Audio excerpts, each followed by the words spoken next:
Subscribe my channel cartoon कहानी। कामचोर बहू।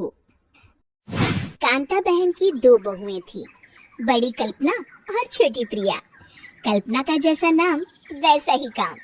सारा दिन कल्पनाओं में रहती, ना कोई काम करती न कोई धाम।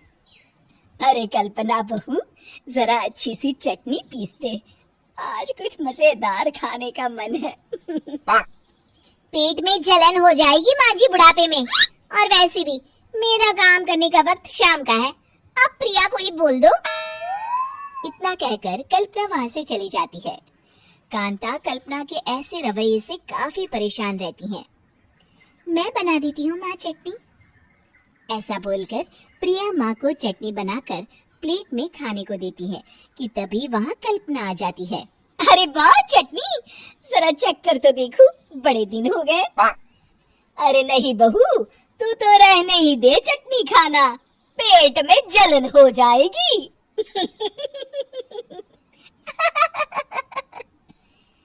इतना कहकर कांता और प्रिया दोनों हंसने लगते हैं। कल्पना सारा दिन या तो मोबाइल में यूट्यूब देखती या फिर सोती रहती। उसका कमरा भी बिखरा और गंदा रहता। एक दिन कल्पना का पति अशोक उससे कहता है, अरे कल्पना, जानवर भी उस जगह को साफ कर लेता है जहाँ वो बैठता है, तुम तो इंसान हो, कैसे इतने गंदे कमरे में रह लेती हो? देखो सारा सामान यहाँ वहाँ बिखरा पड़ा है। ज्यादा अपनी माँ का बोल ना बोलो। हाँ, कमरा तुम्हारा भी तो है, गंदा लग रहा है तो साफ कर लो। पता नहीं तुम्हारे साथ मैं कैसे जिंदगी बिताऊंगा। इतना कहकर अशोक वहां से चला जाता है। कल्पना बस खाना खाने कमरे से बाहर आती और फिर से कमरे में चली जाती। इससे कांता बहन काफी परेशान रहती। एक दिन प्रिया कांता से कहती है, माँ, मैं सारा दिन काम करके थक जाती हूँ। आप कल्पना दीदी से कहिए ना कि सुबह और शाम का काम बांट ले। मैं तो अब सिर्फ एक वक्त का ही काम करूँगी। हाँ। अरे तू वो भी ना करना, एक बहू तो कामचोर थी ही, दूसरी भी आ गई काम ना करने के बहाने लेकर। तभी वहाँ प्रिया का पति रमेश आ जाता है। माँ, मैं देख रहा हूँ भाभी कोई काम नहीं करती, प्रिया सारा दिन घर और रसोई का काम करती है, अब कुछ करो ना माँ। कांता मन में कुछ सोचती है और कल्पना के पास जाती है। कल्पना फोन पर मेकअप करना देख रही होती है। कल्पना, तुम सारा दिन बस मोबाइल देखती हो, घर का कोई काम भी कर लिया करो। प्रिया सारा दिन काम करके थक जाती है। आज से मैंने फैसला किया है, एक वक्त का काम तुम करोगी, सुबह का खाना तुम बनाओगी और रात का प्रिया। आप लोगों ने काम को हवा बना रखा है।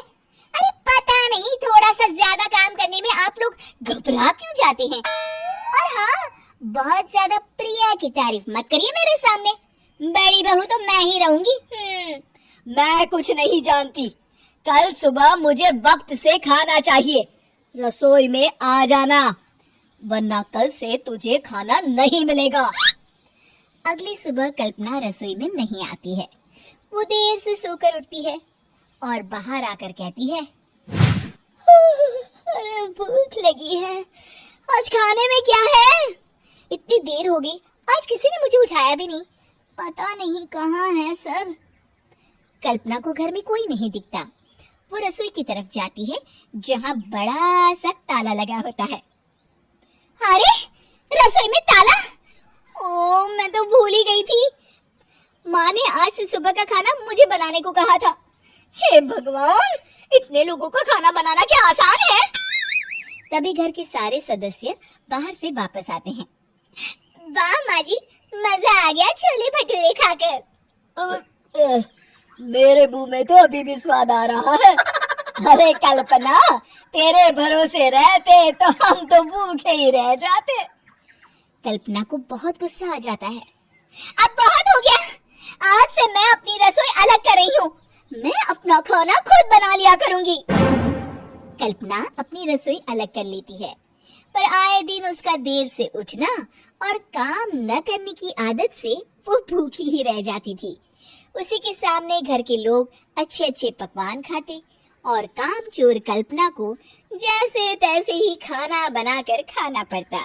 पर एक दिन तो हद ही हो गई।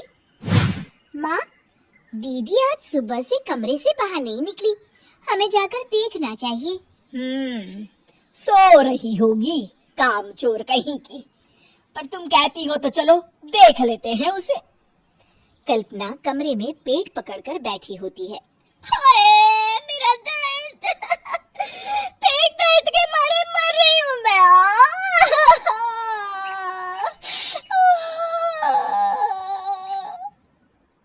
अरे दीदी, क्या हुआ?